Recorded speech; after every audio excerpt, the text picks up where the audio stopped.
2025년 성동광진 교육지원청 재정지원과 재정관리팀 학습공동체입니다. 사립유치원 지도점검을 하면 계약법이나 매뉴얼에 익숙하지 않아 기초에 해당하는 부분도 미흡한 경우가 있습니다. 유치원 회계감사 시 빈번하게 지적되는 K-에듀파인 관련 사항을 학습하면서 회계 오류를 사전에 방지하고자 감사 사례로 알아보는 사립유치원 회계 운영 주의점을 학습공동체 주제로 정하게 되었습니다. 오늘 학습공동체에 강의해 주실 강사님은 사립유치원 인허가 및 재정지원을 담당하였으며 사립유치원 예결산 강의를 하고 현재는 사립유치원 현장지원단으로 활동하고 있습니다. 응봉초등학교 신은경 행정실장님을 소개합니다. 안녕하세요. 저는 응봉초등학교 행정실장 신은경입니다. 사립유치원 회계 운영에 대해서 감사 사례를 통해서 살펴보도록 하겠습니다. 먼저 유치원에서 회계 업무를 볼 때 알아야 될 법령, 그리고 감사받기 전에 준비해야 될 서류, 평소에 챙겨야 될 서류들, 그리고 감사 사례를 통해서 어떻게 우리가 유치원에서 회계를 운영할지 주의점을 살펴보도록 하겠습니다. 유치원에서 여러 가지 법령이나 규정을 가지고서 업무를 처리하고 계실 것으로 판단이 되지만 그래도 이거 한번 짚고 넘어가겠습니다. 유치원은 사학기간 재무회계 규칙에 의거해서 회계 처리를 해주셔야 되고 교육부에서 발간한 사립유치원 재정업무 매뉴얼이나 서울시 교육청에서 발간하고 있는 사립유치원 예결산 지침에 의거해서 업무를 처리해 주시면 됩니다. 그리고 계약 같은 경우는 국가를 당사자로 하는 계약에 관한 법률을 참고하시면 됩니다. 그리고 나머지 교육기본법, 유아교육법, 사립학교법 참고해 주시고요. 유치원에서 준비해야 할 감사 서류 말씀드리도록 하겠습니다. 수익 관련 서류와 지출 관련 서류 두 가지를 준비해야 되는데요. 수익 관련은 징수결의서, 수입일계표, 징수부 요 세 가지를 출력해서 준비를 해주시면 되고 징수결의서 같은 경우는 이제 보조금을 받는다거나 아니면 교육청에서 교부금이 내려왔다라는 그 공문을 결의서 밑에 같이 첨부해 주시면 됩니다. 지출결의서도 똑같이 그 관련 부속 서류를 같이 첨부해서 보관해 주시면 되고 회계문서는 이제 지출서류 같은 경우는 날짜 순으로 편철해 주시고 5년간 보관해야 합니다. 이 5년간 보관해야 된다는 것은 사학기간 재무회계 규칙에서 나와 있습니다. 감사 사례 살펴보도록 하겠습니다. 첫 번째 사례는 회계서류 관리 부적정 사례입니다. 지출결의서에 관련 부속 서류를 첨부하지 않거나 그냥 지출결의서 한 장으로 이렇게 된 경우가 있었던 것 같아요. 이렇게 되면 이제 회계의 투명성이 보이지 않기 때문에 유치원에서는 이런 서류들을 첨부하셔서 해주셔야 되고 감사 사례와 더불어서 우리 유치원 회계 지출 원칙부터 살펴볼게요. 자, 우리 먼저 물건을 사거나 지출 준비를 할 때 뭐부터 하죠? 품위부터 해요. 품위를 하고 품위를 하기 전에 가격을 기초조사하죠. 가격을 기초조사하고 그걸 바탕으로 견적을 받아서 품위를 합니다. 그리고 계약을 체결을 하고 물건을 받는 과정, 납품하고 검수, 그 다음에 돈을 물건에 이상이 없으면 어떻게 해야 되죠? 돈을 지급해야 되죠. 신용카드로 지급하든 계좌이체를 하든 이렇게 지급을 하고 서류를 이제 보관을 합니다. 그럼 서류 어떻게 보관할지 순서 잠깐 살펴볼게요. 맨 밑에 있는 게 품위요구서, 그 다음에 견적서랑 부속 서류들, 세금계산서 이런 것들, 계좌이체서, 그리고 맨 위에 지출결의서가 오는 것으로 이렇게 정리하면 됩니다. 물품 구매 순서 살펴보도록 하겠습니다. 맨 처음에 우리가 물품을 사기 전에 뭐부터 해야 되죠? 가격부터 알아봐야겠죠. 가격부터 알아보는데 이거를 견적을 요청한다 라고 생각을 하시면 되고 그 다음에 업체에다가 이제 가격을 조사해서 그 견적서를 받습니다. 받고 나서 품위서를 그걸 바탕으로 작성을 하면서 품위서 올리면서 견적서를 첨부하셔도 되고 첨부 안 하셔도 되고 이거는 선택사항이고요. 결제가 완료가 난 후에 구매를 진행을 합니다. 그 다음에 물품을 구매하는 경우 이제 물건 이상이 없는지 이제 확인을 해야겠죠. 확인을 하고 하자가 발생했다. 예를 들어서 물건이 제대로 오지 않았다. 그럼 반품을 한다든지 교체를 한다든지 이런 식으로 순서를 밟은 다음에 이상 없이 다 처리가 됐으면 그 세금계산서나 관련 서류를 이제 업체로부터 받아가지고 그 대금을 지급하고 그 관련 서류를 보관해 주시면 됩니다. 물품 구매 필요 서류 사례별로 알아보도록 하겠습니다. 첫 번째는 신용카드로 구매하는 경우입니다. 신용카드로 구매하는 경우는 서류가 되게 간단하죠. 거래 명세서와 카드 영수증 이 두 가지를 챙겨주시면 되고 카드 영수증은 가멸지예요. 그래서 나중에 글자가 날아갈 수 있습니다. 그렇기 때문에 복사를 해서 A4 용지에 부착을 해서 보관하도록 합니다. 200만원 초과하는 경우 카드로 구매를 했다.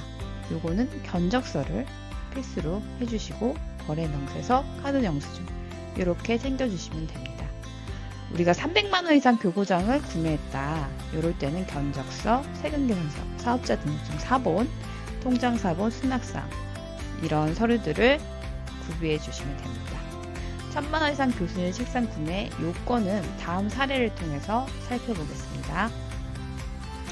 1000만원 이상 물품 구매 시에는 견적서, 계약서, 세금계산서, 사업자 등록증 사본 등과 같은 필수 서류들을 꼭 받으셔야 합니다. 그리고 S2B나 나라장터를 활용해서 계약하는 것을 권장합니다. 물건을 사고 나서 지출품이 해도 되나요? 이 질문에 대한 대답은 안 된다라고 말씀을 드리고 우리는 사전품위가 원칙이다. 이렇게 한 가지 개념 알고 가도록 하겠습니다.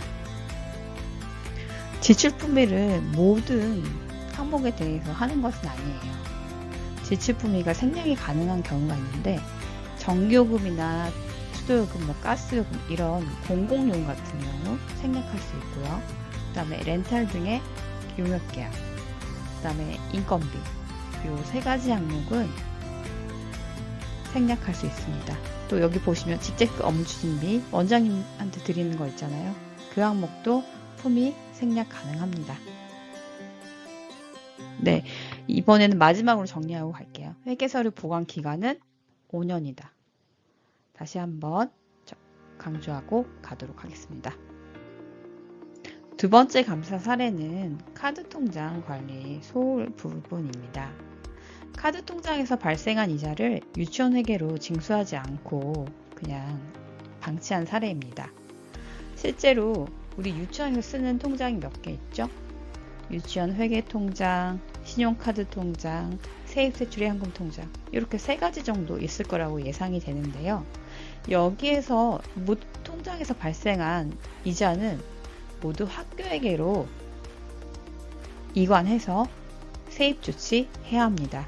이게 원칙이고요.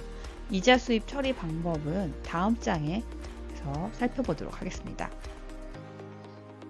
이자 수입 같은 경우는 이자 발생을 확인을 해요. 그러니까 학교회계 통장에서도 확인을 하고 아마 같은 날에 다 이자가 발생할 거니까 학교회계, 세입세출의 현금, 신용카드 계좌에서 발생한 그 이자 수입을 다 학교회계 통장으로 이체를 하고 나서 그거에 대해서 징수결의 작성하고 처리를 하도록 합니다. 예를 들어서 우리가 2025년 7월 20일 이자가 발생했다. 그러면은 그 다음날 보통은 통장을 확인할 수 있겠죠. 그날 유치원 회계 통장으로 이체를 하고 처리를 수입일계를 작성하도록 합니다. 감사 사례 세 번째 사례입니다. 수익자 부담금 관리 분야인데요. 수익자 부담금은 학부모가 부담하는 경비로 특성화 교육비나 통학 차량비 등이 있습니다. 현장 학습도 있을 수 있고요.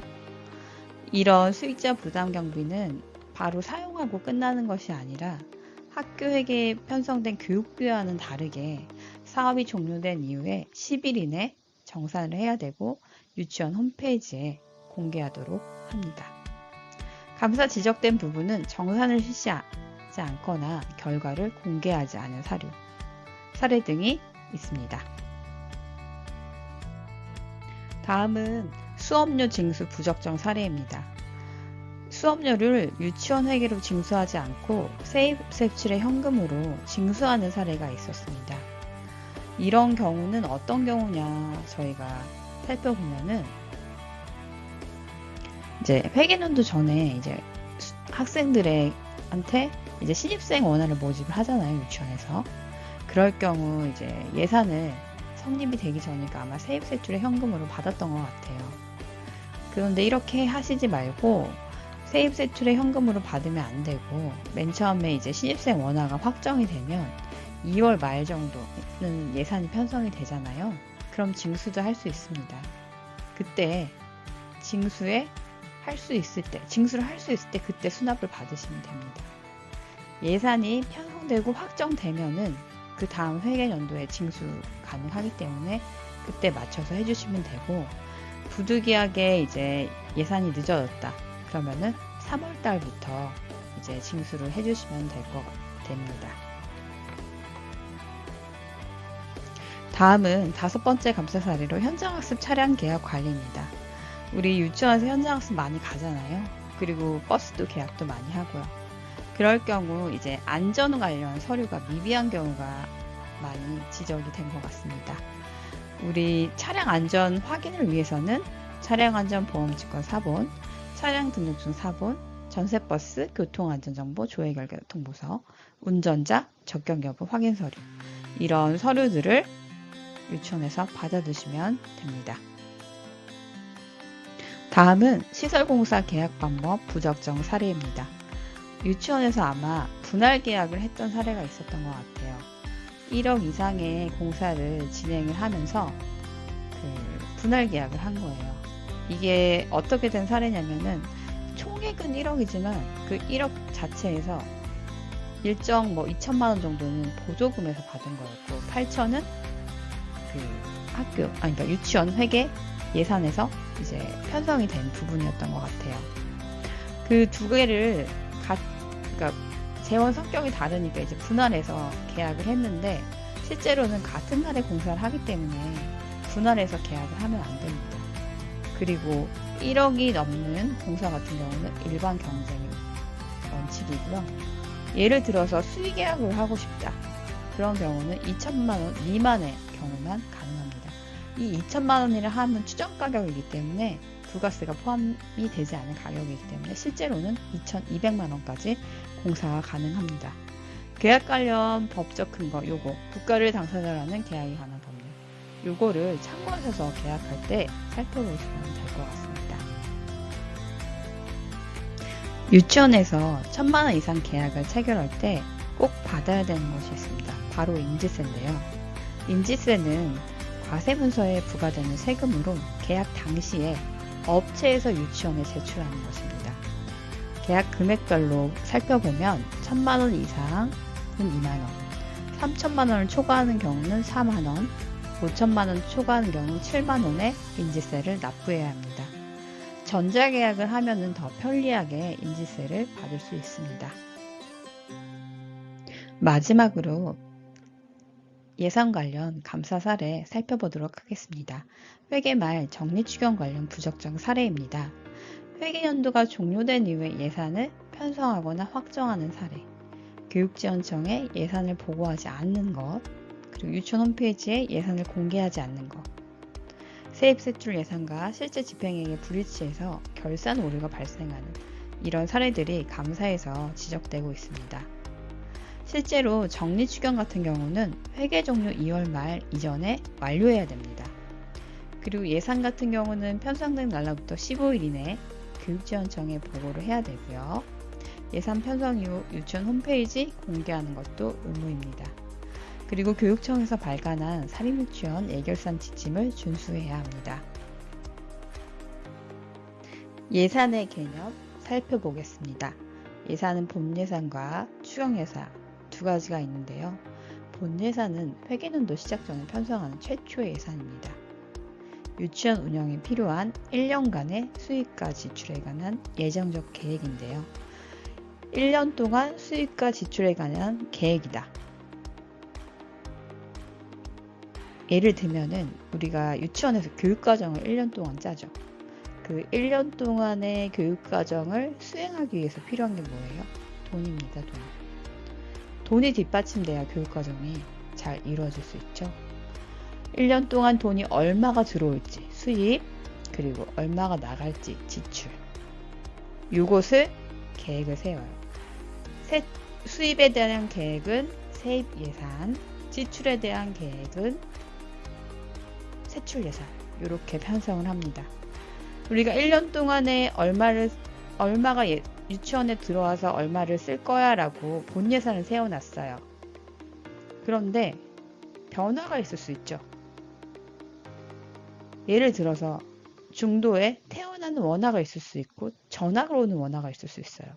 그러면 본 예산에 편성했던 유아학비 예산에 변동이 생기죠. 그 변동을 반영을 해줘야 돼요. 그래서 하는 작업, 예산을 변경하는 작업, 그게 바로 추경 예산입니다. 추경 예산.